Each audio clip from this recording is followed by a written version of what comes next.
Good morning. আজ বুধবার আর এখন সকালেই 7টার মতো বাজে। এখন কয়েকদিন হলো প্রচণ্ড ঠান্ডা পড়েছে। আর আমাদের বাড়ির ছাদটা যেহেতু অ্যাসবেস্টস দেওয়া, তাই ঘরের মধ্যে প্রচুর ঠান্ডা হাওয়া ঢোকে, সেজন্য একটু বেশিই ঠান্ডা মনে হয়। রাতে ঘুমানোর সময় কমফোর্টারের সঙ্গে কম্বল, বেড কভার একসঙ্গে 3টে জিনিস গায়ে দিয়ে শোয়া হয়, তারপরেও ঠান্ডা লাগছিল গতকাল রাতে। তো সেই জন্য একটা কাপড় দিয়ে মশারিটাকে ঘিরে দিয়েছিলাম, যাতে করে ঠান্ডা হাওয়াটা মশারির মধ্যে কম আসে। এদিকে সকালে ঘুম থেকে উঠে ঘর ঝাঁট দিয়ে ঘরের সকালের সমস্ত কাজকর্ম শেষ করে ঈশাকে তুলে একটু ছোলা ছাতু খাইয়ে দিয়ে এসেছি, তারপরে এলাম রান্না করতে। এখন এই প্রচণ্ড ঠান্ডার কারণে আমারও সকালবেলা ঘুম থেকে উঠতে একটু দেরি হয়।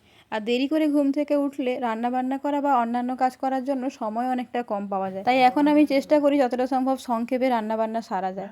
আজ যেমন উচ্ছে আলু ভাতে আর বেগুন পোড়া করেছি। তো এরপরে স্নান পুজো শেষ করে এখন আমি রেডি হচ্ছি স্কুলে যাওয়ার জন্য। আর এটাই ছিল আজকের ব্লগটা কেমন লাগলো অবশ্যই কমেন্টে জানাবেন।